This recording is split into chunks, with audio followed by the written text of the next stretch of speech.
बिजली की रानी मैं हूँ आई, कहते हैं मुझको सुंदरी आई, हाँ हाँ सुंदरी आई। सुंदरी शीशे में खुद को देख के निहारते हुए कहती है और खुद से बातें करती है। उफ, हाय ये मेरी कातिल अदा, कितनी सुंदर हूँ मैं।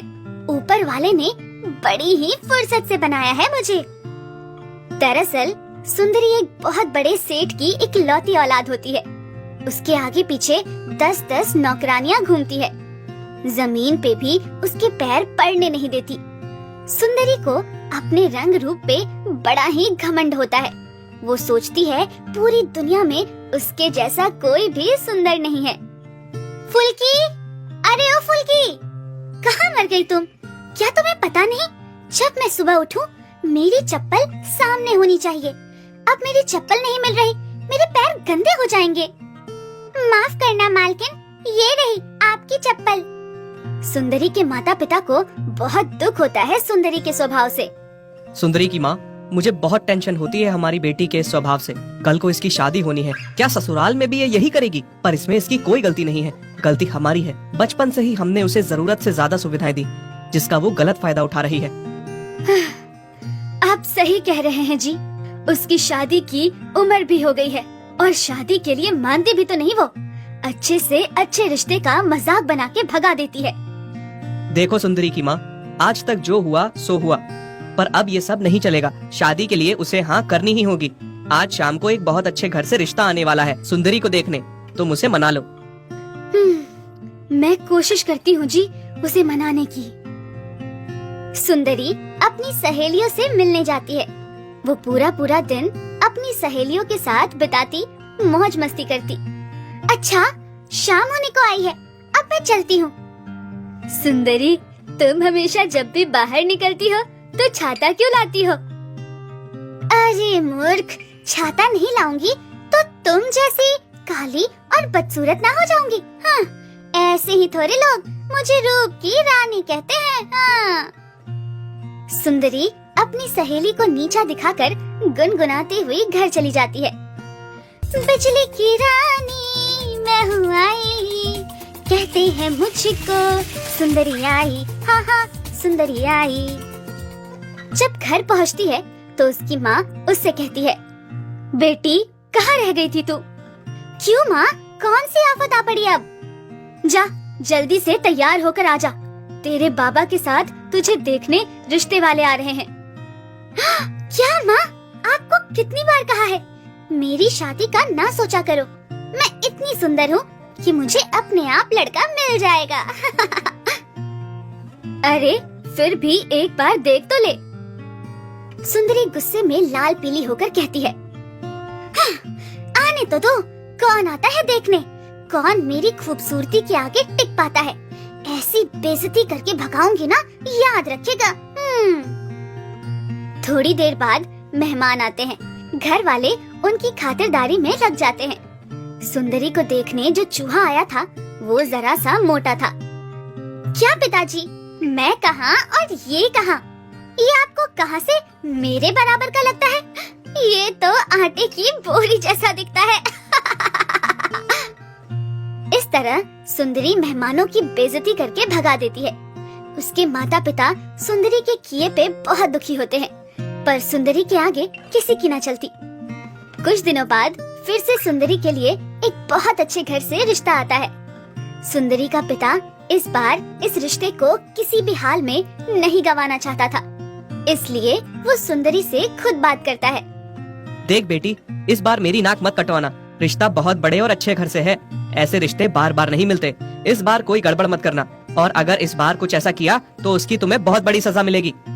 सुंदरी सोचती है, हाँ, पिताजी तो मुझसे बहुत प्यार करते हैं।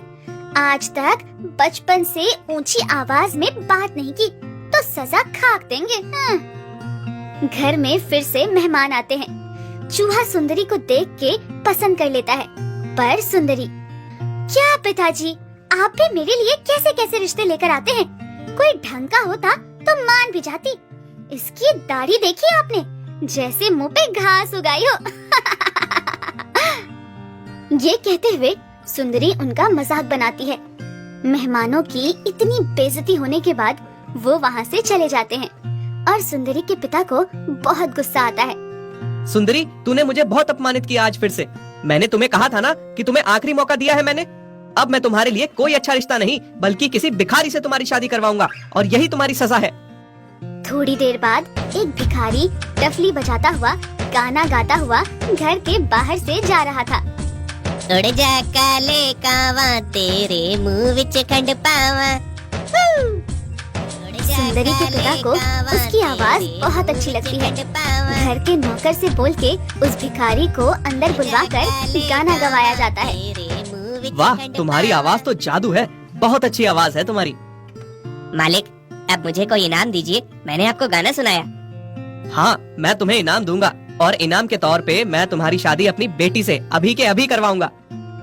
जब ये बात सुंदरी को पता चलती है तो वो बहुत ड्रामा करती है, रोती धोती है।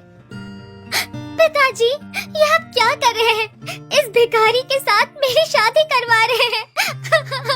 मुझे लगा आप ऐसे ही बोल रहे थे। आप सच में सजा दे रहे हैं मुझे। माफ कर दीजिए पिताजी, आप जिससे बोलेंगे मैं उसी से शादी करूंगी। लेकिन सुंदरी के पिता उसकी एक नहीं सुनते और उसकी उसी भिखारी से शादी करवा के सुंदरी को विदा करने की तैयारी करते हैं। आपने मेरी शादी इस भिखारी से तो कर दी, पर अब ये मुझे कहाँ लेकर जाएगा? वैसे भी मैं आपकी इकलौती संतान हूँ। सारी संपत्ति पे मेरा हक है, मुझे यहीं रहने दीजिए। बिल्कुल भी नहीं। शादी के बाद बेटी का घर उसका ससुराल ही होता है। अब तुम्हारा पति तुम्हें जहाँ ले जाए तुम्हें वहीं रहना है। लेकिन पिताजी, मुझे आपने कितने लाड प्यार से रखा है, मैं कैसे रहूंगी?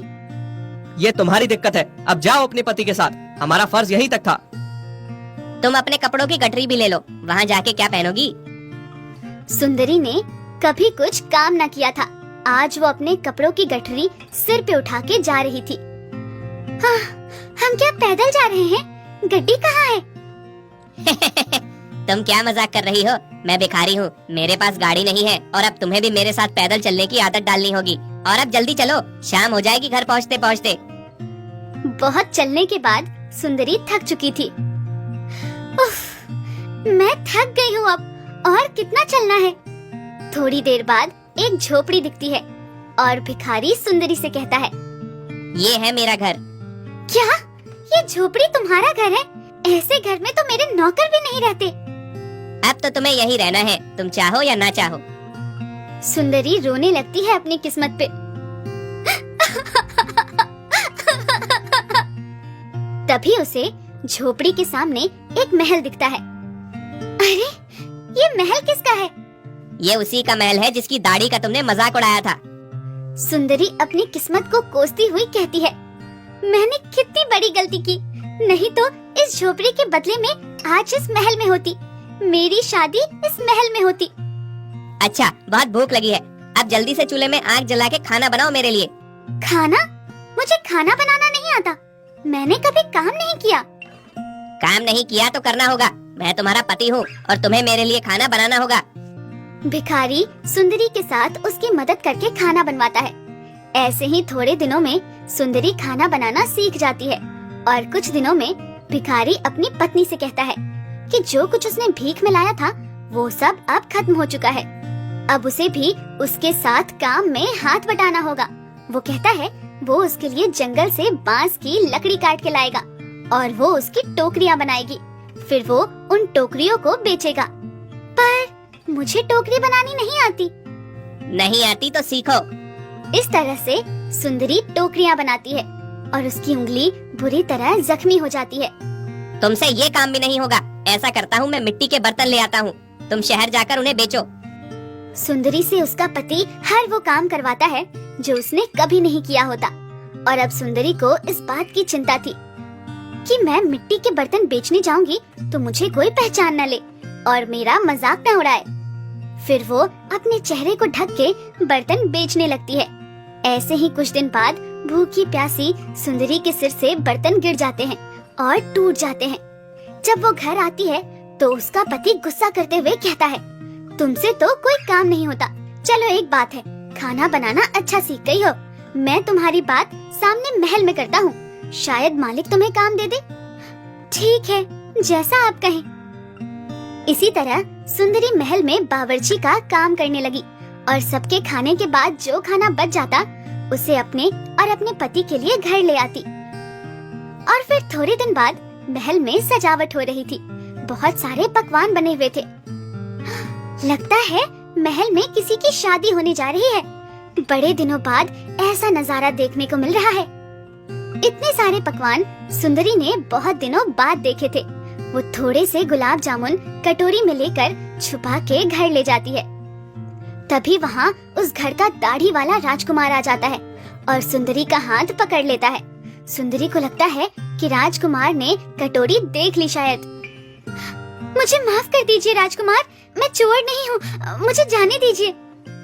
क्या तुमने मुझे पहचाना नहीं? मैं वही राजकुमार हूँ जिसकी दाढ़ी का तुमने मजाक बनाया था। राजकुमार अपनी दाढ़ी उतार देता है। अब पहचानो, मैं ही वो भिखारी हूँ जिससे तुम्हारी शादी हुई है। दरअसल मैं तुमसे प्यार करता था, तुमसे शादी करना चाहता था, पर तुमने हमारा अपमान किया। इसलिए मैंने और तुम्हारे पिताजी ने तुम्हें सबक सिखाने के लिए ये तरकीब बनाई। और तुम्हारे माता पिता भी यही हैं और ये हमारी शादी की ही तैयारी चल रही है। क्या ये सब नाटक था? मुझे माफ कर दीजिए, मैंने आपका अपमान किया था। और पिताजी, मैंने आपको भी बहुत दुखी किया था, मुझे माफ कर दीजिए। सुंदरी अब पहले वाली सुंदरी नहीं थी, अब वो पूरी तरह बदल चुकी थी। राजकुमार ने उसका सारा घमंड चूर चूर कर दिया था। अब वो सारे वो काम करती जो राजकुमार ने उसे सिखाए थे। फिर राजकुमार और सुंदरी की महल में धूमधाम से शादी की गई।